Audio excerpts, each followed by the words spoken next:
Get your hands up. Throw him up. He deserves it. He deserves it. It's time for our Good Hands plays presented by Allstate.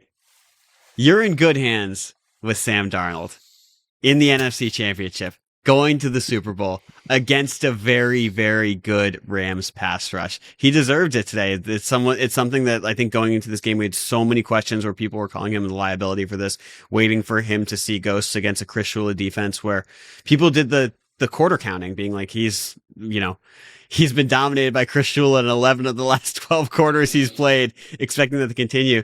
And quite frankly, he was excellent. And they showed him grimacing a couple times with his oblique on the sideline, but he delivered strike after strike. He used his legs and didn't make any of the backbreaking mistakes that we feared, and particularly when the game got tight. It was just an awesome performance. But Bill, where do you want to go on Sam?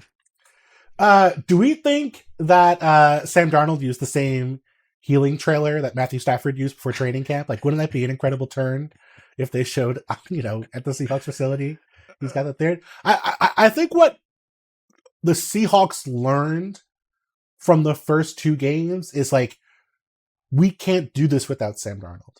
And first half of the second game, they hit him. They wanted to run the ball.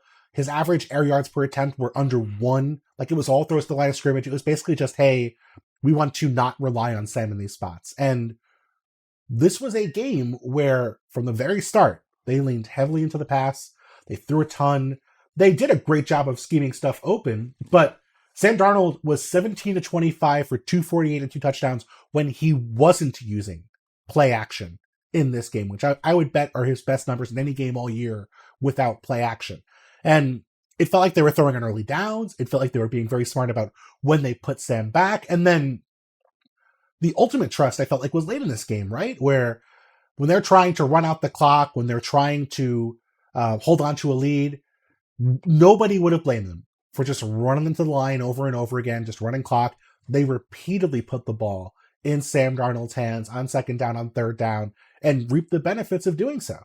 Yeah, I mean, and I think that they felt comfortable. There were stretches in that game where I was watching Sam Darnold that he felt more comfortable than others, where he seemed more decisive. So it wasn't always like perfect, but it felt like he consistently made good decisions. He threw the ball away when he needed to. He didn't force it in. Yes. And it helps that they were getting, it wasn't a dominating rushing attack, but it was like a respectable rushing attack. And it's something that they haven't had for much of the season. So like they had a number of, felt like, Kenneth Walker was running hard as hell and making incredible plays out of nowhere. I'm not sure what they ended up with for an overall success rate, but I know that I felt it in the game where I felt Kenneth Walker taking a 3-yard gain to make it a 7 or 8 yard gain, scoring a touchdown early in the game on a play that probably shouldn't have scored a touchdown, putting them even closer. Like those type of plays, I think come through because not only because he put up big numbers, but when they needed Sam Darnold, they were always in situations where there was the option. There was like options of running and passing, and they allowed him to use that to his advantage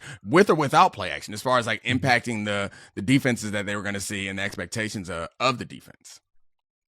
Yeah, and it was weird to see how the Rams approached this game on defense. So they had Emmanuel Forbes, who has been starting for them for most of the year. He gets hurt last week, and then he's active this week. He doesn't play at all the first few drives, which was a problem because Rashid Shaheed ran right past Darius Williams, who was a healthy scratch earlier this year, for a 51-yard bomb early in this game to set up the first score of the game for the Seahawks. And then later in the game, Forbes suddenly starts playing. So it's like, if he was hurt, why wasn't he out there? Like, he was playing special teams early in the game.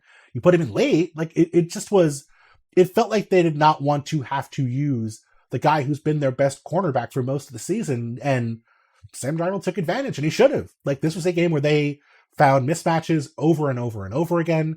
And Sam Darnold, his throws were consistently in the exact right spot. Ball placement was excellent for Sam throughout this entire game. Dominique, not to gotcha you, but like, last week we bickered being like, could Sam Darnold's, the whole perception of Sam Darnold change if he plays lights out going into one of these things? It's 2 weeks before the Super Bowl. Everything could change again. But it seemed, even as we were bickering about this, it kind of seemed inconceivable that he would play a game this great on this stage. I'm not to like, yeah, no, you're fine. I trust your intent. Yeah, I also exactly. know I was trying that to say it in a way where it's not like, No, gotcha. I get the question that you're asking.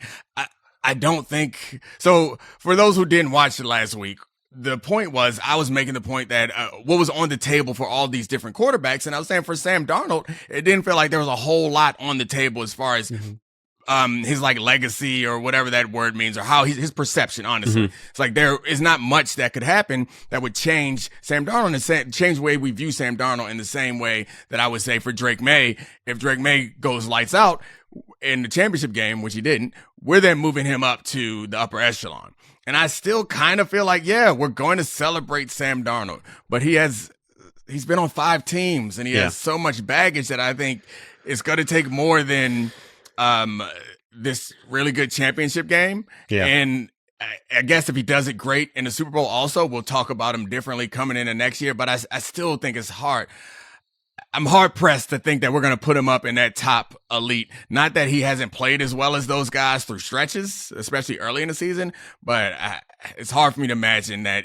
I guess he's going to go for 400 yards and 5 touchdowns. Then I'll have to shut the hell up against it just seems like defense that looks good. It just seems like the tail on what this could be could expand considerably if he plays well again. And also, we have really fond memories of the Flacco and Eli playoff runs where they blacked out for 4 weeks. And I'm not saying Darnold's blacked out the whole time, but if it continues, it's one of those things that we might remember being like, that was sort of a black swan event. This guy played incredibly well and it completely changed his perception. Joe Flacco's a million years old. And every time he comes into a game, we're like, never know. He could black out for 4 quarters and win with Saskatchewan Rough Riders. It's a great example because I do think that could happen for Sam Darnold.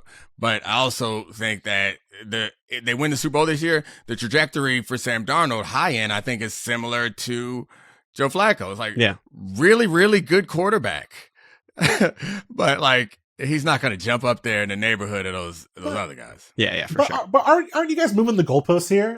Wasn't the story about Sam Darnold, whether it be you guys or the broader football universe, the story was, put Sam in a real spot against a good defense in a playoff game or a meaningful game. And this defense in particular. This specific defense with these specific dudes.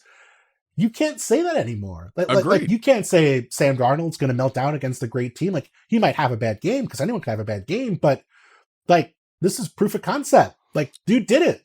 It's not only that he won't melt down. It's that he puts the potential of also black it out because this was a really good game for him. It's not just he won't ruin it because that was kind of the history of we have the Rams game, the 2 Rams games earlier in the season. I know he pulled it out in the second one, and then we had the final 2 games of the previous season. We had a good little and much of this season, the second half of this season, he struggled. So I 100% agree. I think that we are changing the frame of the conversation. I don't think we're moving the goalposts. He certainly hit that checkpoint, but the question was more about what is this going to mean for him going forward. So I think he put that to rest. But isn't that what we do with all athletes? Is there are checkpoints that you get to. Once you get to those checkpoints, we then say that you're aiming at something else. It's just the nature of the business, right? Can he be no longer a Dak eligible if he wins a Super Bowl? Oh, he's going to transcend the Dak category. So we have quarterback tiers that Charlie does at the beginning of the season.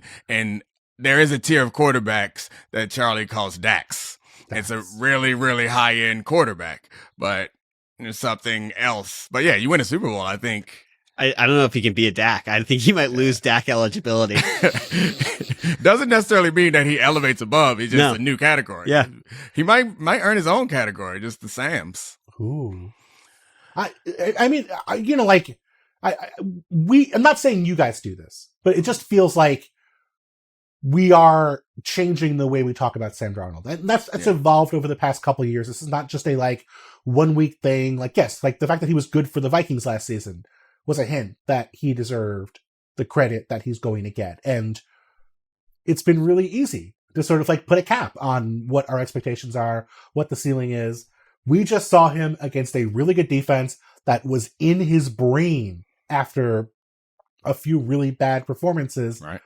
Outplay the dude who's going to win MVP. That seems pretty important to me. Nah, it's enormous. You're right. We should spend a little bit more time on that because we do spend a ton of our careers in this business, or at least watching people who get to a particular block and don't get over it. and then it becomes like the story of their careers. Like I feel like that's a number of players. It's like there's some cap on them that they get to and they never get past it. Like this was it for him. Like there were a number of caps. One was like, are you a bust or a serviceable starter? He did that. Yep. Can you play high level football? He did that for back-to-back years. Then it's like, can you win the big game against a good team? Sure. He just did it. What I'm saying is we can't go back now. Yeah. We're not going back to Sam's a bust. We're not going back to, well, you can't trust Sam in those spots. This is such a controversial topic that the people in charge are cutting my power and blacking me out.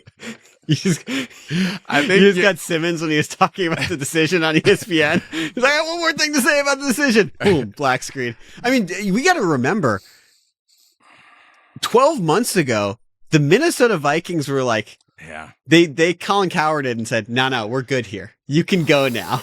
We got 9. We got JJ McCarthy. I was wondering how we were going to work 9 into the show. We don't have penalties on this show, but I think we need to add it, throw a flag for referencing both Colin Cowherd and Bill Simmons in one sentence. Like you are clips. I know, but pick one, man. Like I'm not as much of a sports media junkie as you, but I mean, yeah. There's enough middle-aged whites on here as it is. We don't have to leverage the other ones. I'm gonna get a Levitard in.